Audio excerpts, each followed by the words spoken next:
Athletic Club Bilbao 2-1 Real Madrid, une défaite historique qui pousse Carlo Ancelotti à envisager sa démission. Dans un San Mamés bouillonnant, l'Athletic Club Bilbao a infligé une défaite retentissante au Real Madrid, 2-1. Si les Basques ont su capitaliser sur une intensité de jeu exemplaire et profiter des erreurs madrilènes, cette soirée cauchemardesque a révélé bien plus qu'une simple contre-performance sportive. Des erreurs de Thibaut Courtois et Federico Valverde, un pénalty raté de Kylian Mbappé, et surtout, les déclarations choc de Carlo Ancelotti après la rencontre, ont plongé le Real Madrid dans une crise profonde. Retour sur une soirée qui pourrait marquer un tournant dans l'histoire récente des merengues. Un début de match équilibré, puis la première bourde fatale. L'entame de match est marquée par un rythme intense des deux côtés. Bilbao, porté par son public, impose un pressing agressif qui empêche le Real Madrid de poser son jeu. Malgré quelques incursions de Vinicius Junior et Jude Bellingham, les merengues peinent à inquiéter Unai Simon dans les cages basques. Le tournant intervient à la 19e minute. Sur une passe en retrait anodine de David Alaba, Thibaut Courtois, habituellement si serein, tergiverse. Le gardien belge tarde à dégager sous la pression d'Alex Berenguer, qui surgit tel un renard des surfaces pour lui subtiliser le ballon. D'un geste rapide, Berenguer pousse le ballon au fond des filets, offrant l'ouverture du score à Bilbao. Une erreur rare pour Courtois, mais qui coûte cher. San Mamés explose, tandis que le Real Madrid semble déjà pris de court. Le Real Madrid réagit, mais Mbappé manque une chance en or. Malgré cette erreur, les hommes de Carlo Ancelotti ne tardent pas à réagir. Jude Bellingham, véritable moteur de l'équipe, multiplie les percées, cherchant à dynamiser un Real Madrid apathique. À la 35e minute, Vinicius Junior provoque une faute dans la surface de réparation après un duel avec Yuri Berchiche. L'arbitre n'hésite pas une seconde et désigne le point de pénalty. Tous les regards se tournent vers Kylian Mbappé, qui s'élance pour exécuter la sentence. Recruté à prix d'or pour ses moments décisifs, l'attaquant français manque pourtant son rendez-vous. Son tir, puissant mais mal placé, passe à côté du poteau gauche. Un silence glacé s'empare du banc madrilène, tandis que Mbappé, abattu, se tient la tête entre les mains. Ce raté symbolise une première période où rien ne semble tourner en faveur du Real Madrid. Bellingham redonne espoir, mais Bilbao reste solide. Au retour des vestiaires, Carlo Ancelotti procède à quelques ajustements tactiques. Luka Modric, jusque-là discret, se montre plus actif, tandis que les latéraux madrilènes, Carvajal et Fran Garcia, montent davantage pour soutenir l'attaque. Cette stratégie porte ses fruits à la 62e minute. Sur un superbe mouvement collectif initié par Modric, Dani Carvajal délivre un centre parfait en direction de Jude Bellingham. L'Anglais, impérial dans les airs, propulse une tête imparable qui trompe Unai Simon. L'égalisation relance totalement le match, et les merengues semblent enfin trouver leur rythme. Bilbao, toutefois, ne cède pas. Les Basques, galvanisés par leur public, redoublent d'efforts défensifs pour contenir les assauts madrilènes. À plusieurs reprises, Unai Simon réalise des arrêts décisifs pour préserver le score.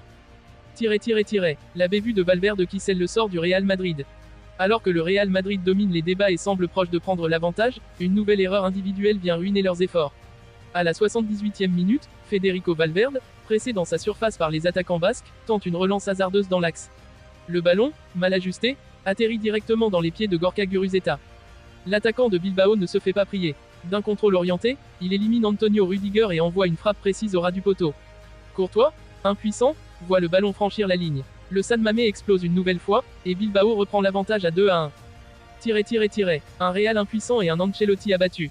Malgré des changements offensifs avec l'entrée de Rodrigo et Brahim Dia, le Real Madrid ne parvient pas à trouver la faille dans les dernières minutes. Unai Simon, véritable muraille dans les cages basques, repousse toutes les tentatives madrilènes, notamment une frappe puissante de Bellingham à la 88e minute. Au coup de sifflet final, les joueurs madrilènes quittent le terrain la tête basse, conscients d'avoir laissé filer 3 points cruciaux. Mais c'est Carlo Ancelotti, plus que les joueurs, qui surprend par son attitude. La déclaration choc, Ancelotti prêt à quitter le Real Madrid. En conférence de presse, l'entraîneur italien, visiblement ému et fatigué, ne mâche pas ses mots.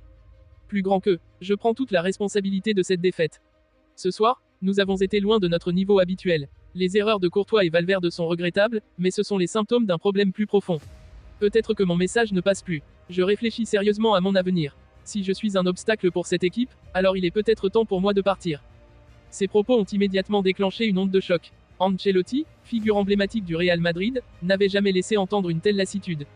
Des sources internes rapportent qu'il aurait également évoqué son envie de démissionner auprès de Florentino Pérez, le président du club.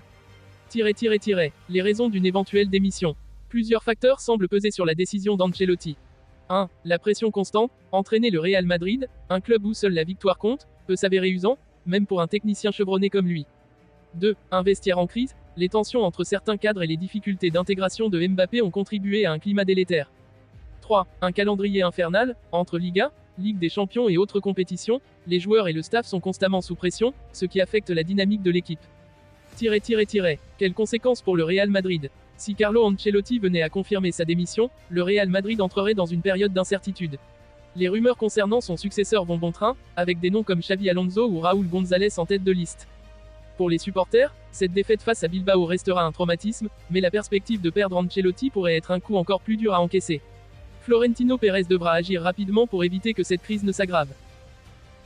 Cristiano Ronaldo, légende vivante du football et ancien joueur emblématique du Real Madrid, a récemment partagé son opinion sur l'arrivée de Kylian Mbappé dans le club madrilène. Ces déclarations, désormais virales, ont fait grand bruit dans le monde du football, surtout en raison des difficultés actuelles que traverse le prodige français sous les couleurs merengues. Lors d'une interview, Ronaldo s'est exprimé avec franchise, mettant en avant les défis particuliers qu'implique le fait de jouer pour un club de l'envergure du Real Madrid. Le Portugais, qui connaît mieux que quiconque les attentes liées à porter le maillot blanc, a déclaré: plus grand que le Real, ce n'est pas le PSG. Nous allons voir s'il a les idées claires et s'il peut gérer cette pression, parce que le Real Madrid n'est pas le PSG. Je peux vous l'assurer. Selon Ronaldo, le Real Madrid, par son histoire, son exigence et son statut, représente un défi bien plus grand que le Paris Saint-Germain. En évoquant la transition de Mbappé du PSG au Real, il a laissé entendre que la pression associée à jouer pour le plus grand club du monde pouvait transformer ou écraser un joueur. Il a poursuivi en posant une question qui, à ses yeux, reste essentielle. Plus grand que, Mbappé va là-bas, au Real Madrid, et on va se dire, est-ce que le Real va être meilleur avec lui? Nous ne savons pas, il faut voir. Ce scepticisme mesuré n'était pas une critique directe à l'égard de Mbappé, mais plutôt une mise en garde face aux attentes colossales qui entourent un transfert aussi médiatisé. Ronaldo, qui a lui-même été une figure centrale dans les plus grandes heures de gloire du Real Madrid, sait que l'adaptation à cet environnement est cruciale. Pour lui, même un joueur de classe mondiale comme Mbappé doit prouver qu'il peut s'intégrer à une équipe déjà bien huilée et contribuer à améliorer ses performances globales. Plus grand que, je pense que le Real Madrid restera fort, mais je ne sais pas s'il sera meilleur que l'année dernière. Nous verrons bien, seul Dieu le sait, mais ils ont une grande équipe, des joueurs fantastiques. Ces paroles de Ronaldo ont pris une toute autre dimension ces derniers jours, alors que Kylian Mbappé traverse une période compliquée avec le Real Madrid. Le Français, considéré comme l'un des meilleurs joueurs de sa génération, n'a pas encore trouvé le rythme qu'il affichait au PSG. Les critiques sur ses performances commencent à émerger, et certains remettent en question son adaptation au style de jeu du Real et à la Liga. Dans ce contexte, les propos de Ronaldo résonnent particulièrement fort. Ils illustrent la difficulté, même pour les plus grands talents, de répondre aux attentes colossales associées à jouer pour le Real Madrid. Ce club, qui vise chaque année la victoire en Liga et en Ligue des Champions, exige non seulement des résultats immédiats, mais aussi une régularité dans l'excellence, sous l'œil vigilant des médias et des supporters. Pour Mbappé, ces défis ne sont pas nouveaux, mais ils prennent une ampleur différente au Real Madrid. Si, au PSG, il était considéré comme la pièce maîtresse et le visage du club, au Real, il doit coexister avec d'autres stars et se fondre dans un collectif qui a déjà ses propres dynamiques. Les attentes autour de lui sont encore plus grandes en raison de la saga de son transfert, marquée par des années de spéculation et une arrivée perçue comme l'aboutissement d'un rêve pour le joueur. Cristiano Ronaldo, avec son expérience et son regard lucide, avait anticipé cette difficulté. Son analyse, loin d'être une critique gratuite, reflète une compréhension fine des défis spécifiques au Real Madrid. Il a lui-même vécu ces pressions et sait que même les plus grands talents doivent s'adapter, apprendre et, surtout, performer dans un environnement où chaque détail est scruté. Pour les supporters du Real Madrid, ces paroles sont une piqûre de rappel sur la complexité de bâtir une équipe cohérente autour de nouveaux talents, même lorsqu'ils sont exceptionnels. Pour Mbappé, elles sont peut-être une invitation à se surpasser, à répondre aux critiques et à prouver que, malgré les défis, il est capable de devenir l'un des visages emblématiques du Real Madrid, comme Ronaldo l'a été avant lui. Lors du match opposant l'Athletic Club au Real Madrid, Fede Valverde a connu un moment délicat qui a fait basculer la rencontre en faveur de l'équipe basque. Dans ce duel âprement disputé à San Mamés, le Real Madrid, mené 2-1, a vu ses espoirs de revenir dans la partie anéantis par une perte de balle cruciale de l'international uruguayen en fin de match. Ce ballon intercepté a permis à Guruzeta de sceller le sort de la rencontre en inscrivant le but décisif.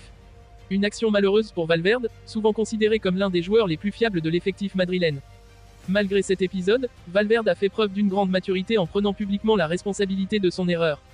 Quelques heures après le coup de sifflet final, il s'est exprimé sur son compte Instagram dans un message empreint d'humilité et de sincérité, où il a directement adressé ses excuses à ses coéquipiers et aux supporters. Voici ce qu'il a écrit. Plus grand que, aujourd'hui a été un coup dur, mais j'assume la responsabilité, je montre mon visage et je m'excuse. Pour mes coéquipiers et les supporters. Je sais que c'est le football et que ce sont des choses qui peuvent arriver, mais elles ne me sont pas étrangères et je ne voulais pas cesser de m'exprimer pour l'erreur que j'ai commise. Il y a encore beaucoup de chemin à parcourir, beaucoup de compétitions et je suis sûr qu'il y aura beaucoup de joie. Je vous remercie. À la Madrid. Ce geste fort de Valverde, mettant en avant son professionnalisme et son sens des responsabilités, a été accueilli avec respect par la communauté footballistique. Ce type de déclaration, rare dans le monde du football, montre non seulement son attachement au club mais aussi son désir de se racheter au plus vite. L'entraîneur Carlo Ancelotti, en conférence de presse après la rencontre, n'a pas manqué de prendre la défense de son joueur. L'Italien a rappelé que ce genre d'erreur fait partie intégrante du jeu et que, malgré cet incident, Valverde reste un élément clé de l'effectif madrilène. Selon Ancelotti, ces moments difficiles permettent souvent de renforcer la détermination d'un joueur et de le pousser à se dépasser dans les prochaines échéances. La solidarité au sein du vestiaire madrilène a également été exemplaire. Plusieurs joueurs, stars et leaders de l'équipe, ont manifesté leur soutien à Valverde sur les réseaux sociaux, prouvant ainsi l'unité qui règne au sein du Real Madrid. Jude Bellingham, auteur de performances éclatantes cette saison, a laissé un message rassurant dans les commentaires. Plus grand que, pas besoin d'excuses, nous gagnons et perdons ensemble, toujours. De son côté, Kylian Mbappé, coéquipier occasionnel de Valverde dans certaines compétitions, a également réagi avec un sobre mais éloquent. Plus grand que, toujours avec toi. Lucas Vazquez, Rodrigo et Vinicius Junior ont également pris la parole, ce dernier écrivant. Plus grand que, on t'aime. Cette vague de soutien démontre l'esprit collectif et l'empathie qui caractérise le groupe madrilène. Malgré les critiques extérieures auxquelles un joueur peut faire face après une défaite, cette unité interne est souvent un facteur clé pour surmonter les moments difficiles. Pour Valverde, ce revers pourrait bien devenir une source de motivation supplémentaire. Connu pour son mental d'acier et sa détermination sur le terrain, l'Uruguayen a souvent prouvé sa capacité à rebondir après des contre-performances. Avec encore de nombreuses compétitions à jouer cette saison, Valverde aura plusieurs occasions de se rattraper et de continuer à contribuer au succès du Real Madrid. Alors que l'équipe se concentre sur ses prochains défis, les supporters, bien que déçus par la défaite, semblent aussi prêts à pardonner. Les messages de soutien sur les réseaux sociaux montrent que la base de fans reste largement derrière ses joueurs, même après des erreurs. Cette relation de confiance entre le club, les joueurs et les supporters sera essentielle pour que le Real Madrid maintienne ses ambitions élevées cette saison, aussi bien en championnat qu'en Ligue des Champions. Pour Valverde, ce moment restera une leçon de résilience et de leadership, des qualités nécessaires pour s'imposer dans un club aussi exigeant que le Real Madrid.